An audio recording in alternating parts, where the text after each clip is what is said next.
Hello everyone, today we'll talk about how to fix or how to solve the problem of too many attempts. Try again later. On the application of SayHi, we click on settings.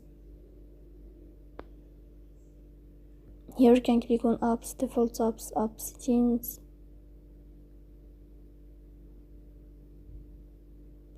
On above you can search about SayHi.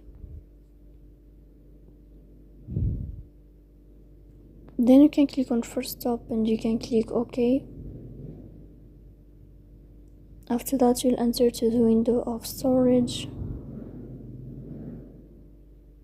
Then you can click on clear cache. But pay attention, don't click clear data because that can delete your account. In the end you can turn off your phone and you can turn on your phone again.